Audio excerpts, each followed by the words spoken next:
कहानी की शुरुआत में हम कुछ लोगों को देखते हैं जो कि एक खदान में काम कर रहे थे। तभी अचानक वहाँ पर एक धमाका होता है और ओलिवर नाम का एक आदमी जो कि उस खदान में काम करता था वो उनकी मदद के लिए भागता है और लोगों को बाहर निकालता है। पर उनमें से टैडी नाम के एक आदमी की मौत हो जाती है और उसकी डेड बॉडी को घर पहुँचाया जाता है, जहाँ पर उसकी वाइफ ये देखकर बहुत रोती है।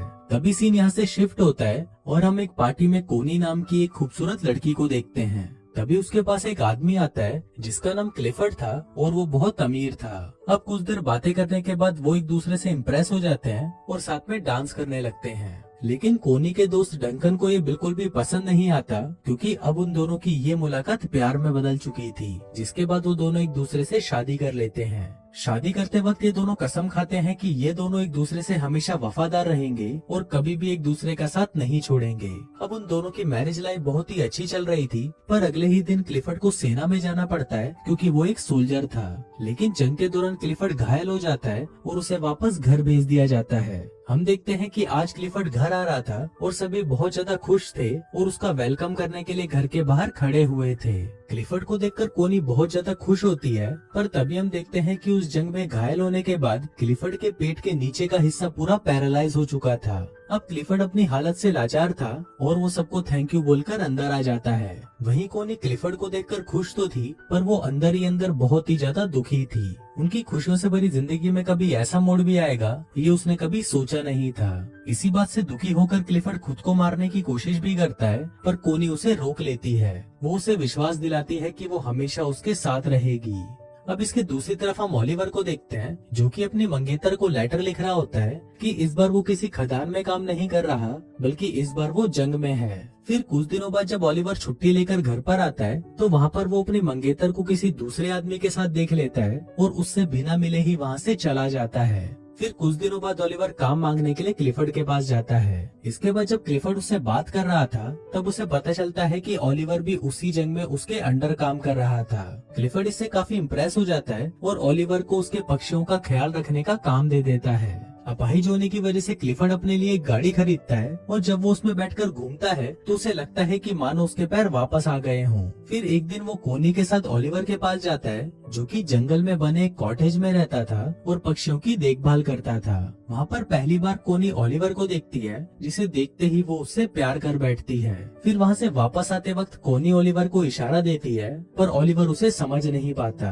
अगले दिन एक मेड कोनी के पास आती है और उसे कहती है कि ओलिवर अपने कॉटेज की चाबी मांग रहा है, तो कोनी खुद उसे वो चाबी देने उसके पास चली जाती है। फिर जब वो ओलिवर के पास पहुँचती है तो ओलिवर उसे ठीक से बात नहीं करता और उसे कहता है कि आपको ये तकलीफ उठाने की कोई जरूरत नहीं है। कोनी को भी ओलिवर के इस बिहेवियर पर गुस्सा आ जाता है और वो गुस्से में वहाँ से चली जाती है। अगले दिन ओलिवर कोनी को एक लेटर लिखता है जिसमें वो अपने बर्ताव के लिए उससे माफी मांगता है। इसके बाद कोनी फिर से उससे मिलने उसके कॉटेज में जाती है जहाँ पर ओलिवर अपनी शर्ट उतारकर काम कर रहा था। फिर जब कोनी उसके बदन को देखती है तो उसके भी तन बदन में आग लग जाती है। ये देखकर कोनी खुद को कंट्रोल नहीं कर पाती और ओलिवर के पास जाने लगती है, पर तभी ओलिवर भी उसे देख लेता है और अपनी शर्ट वापस पहन लेता है क्योंकि वो कोनी की इज्जत करता था। कोनी को ये जगह बहुत पसंद थी, इसलिए वो ओलिवर को कहती है कि मैं हर रोज यहाँ पर पेंटिंग करने आऊंगी। पर ओलिवर उसे कहता है कि मैं ये जगह आपके लिए साफ कर दूंगा और मैं किसी दूसरी जगह चला जाऊंगा। कोनी उसे कहती है कि तुम्हें कहीं भी जाने की जरूरत नहीं है और तुम मुझसे इतना भाग क्यों रहे हो।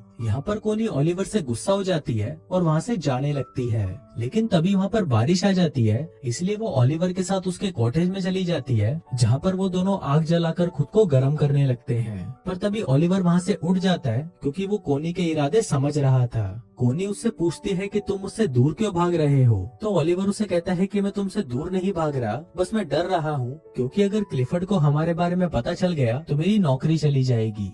अब ओलिवर ने कोनी को इग्नोर कर दिया था, इसलिए वो वहाँ से उठकर घर चली जाती है। फिर एक दिन कोनी क्लिफर्ड से कहती है कि मुझे बहुत ही अफसोस है कि हमारा कोई बच्चा नहीं है। इस पर क्लिफर्ड उसे कहता है कि मैं तो बहुत कोशिश कर रहा हूँ और अपने शरीर को ठीक करने के लिए वो उसके ऊपर करंट के झटके देता है। क्लिफर्ड दर्द से बहुत चिल्ला रहा था और फिर जब आखिरी में कोनी से उसका दर्द देखा नहीं जाता तो वो क्लिफर्ड को रोक देती है। अब क्लिफर्ड इस काम में नाकाम रहता है, इसलिए वो रोने लगता है।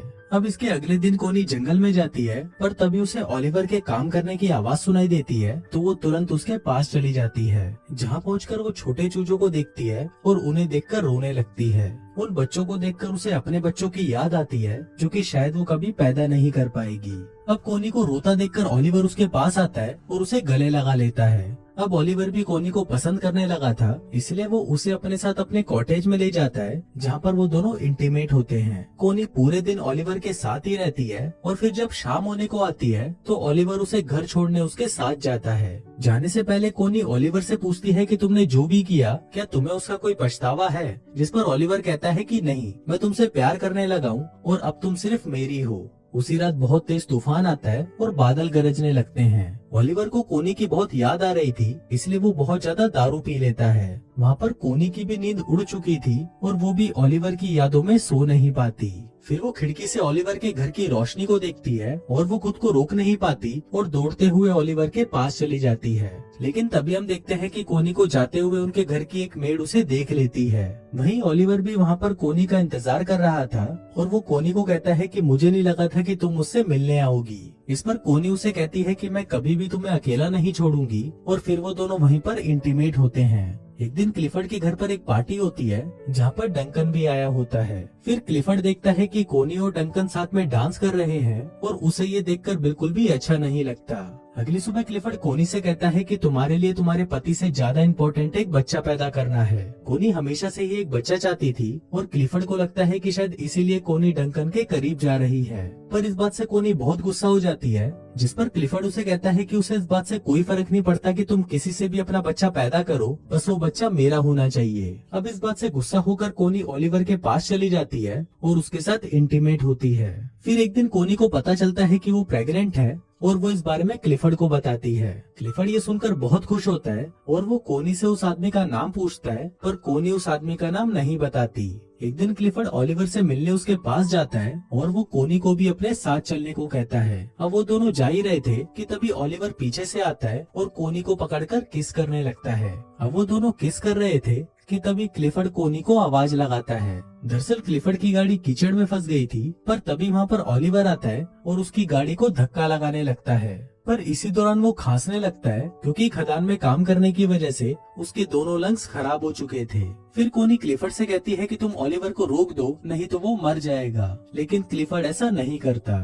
अब फाइनली ओलिवर उसकी गाड़ी को कीचड़ से निकाल देता है और खांसता हुआ वहाँ से चला जाता है। थोड़ी देर बाद कोनी ओलिवर के पास आती है तो ओलिवर उसे गुस्से में कहता है कि उसने 12 सालों तक उनकी खदानों में काम किया और अपने लंग्स खराब कर दिए, लेकिन इसके बाद भी उसे जंग के लिए फ्रांस भेज दिया गया। वो कहता है कि मेरी लाइफ तुम लोगों जैसी नहीं है, इसलिए तुम अपने पति के पास वापस चली जाओ। फिर एक दिन कोनी की मेड मिस बोल्टन ओलिवर के कॉटेज में जाती है, जहाँ पर उसे कोनी की डायरी मिलती है और उस डायरी को देखकर वो समझ जाती है कि कोनी के पेट में जो बच्चा है वो ओलिवर का है। एक दिन क्लिफर्ड आने वाले बच्चे की खुशी में अपने घर पर एक पार्टी रखता है, पर तभी वहाँ पर मिस बोल्टन आती है और क्लिफर्ड को कहती है कि कोनी के पेट में जो बच्चा है वो ओलिवर का है। फिर जब कोनी क्लिफर्ड से मिलती है तो क्लिफर्ड उससे बहुत नाराज हो जाता है। इसके बाद कोनी मिस बोल्टन के पास आती है और उससे पूछती है कि तुम्हें किसने बताया। मिस बोल्टन कहती है कि मुझे कुछ भी बताने की जरूरत नहीं है।